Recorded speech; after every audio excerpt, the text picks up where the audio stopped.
La Fabia est la citadine de Škoda, concurrente des Clio C3 ou 208. L'actuelle génération date de 2014 et se voit proposer en berline 5 portes ou en break. Toutes les Fabia utilisent désormais des 3 cylindres en essence comme en diesel, et nous essayons ici un 1 litre turbo-essence de 110 chevaux, le plus puissant de la gamme puisque cette génération de Fabia n'a pour l'instant pas de version RS.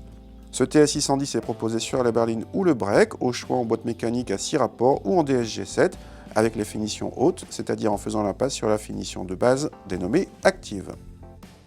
L'intérieur de cette citadine, comme celui de la plupart de ses concurrentes, a droit à des plastiques durs et fait un peu austère si on met à part le bandeau décoratif personnalisable.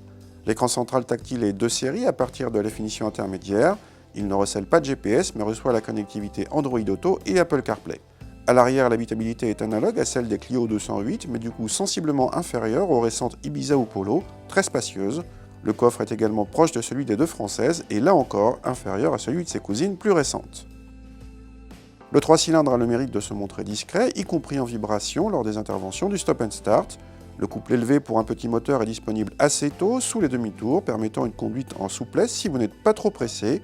Mais si tel est le cas, il faudra monter dans les tours car les rapports de boîte sont très longs, et ce, dès la 3e.